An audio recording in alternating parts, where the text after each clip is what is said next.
Okay, here's the Moerman handle with the square lock on it, and you can see this is what it'll look like when it's finished. And next up we'll show you how we done it. So here we have the handle, and we'll get the square lock, and that's going in, and you can see it's quite loose in the handle. So we're going to get some duct tape, and we're going to tape it around a few times to get the thickness, to get the looseness when it's in the handle. I'll just sped it up a little bit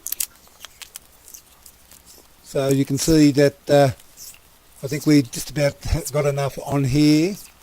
So I'll just snap it off and see how it fits in the handle. Put it in, and yeah, it's just tight enough. And all you need to do now is put a screw in the handle so it doesn't slip around or fall off.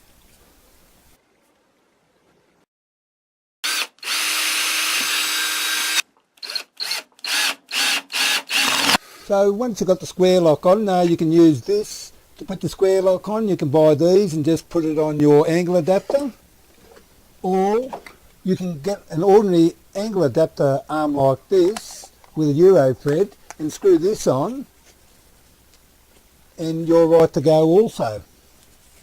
But if you don't want an angle adapter at all and you just want it on a pole, you do this. We've just got a broom handle, but it's got a Euro thread on it, and you just screw this on and you're right to go. And I hope this helps the people with the Moerman handle problem putting on the pole. And well, I suppose that's about it.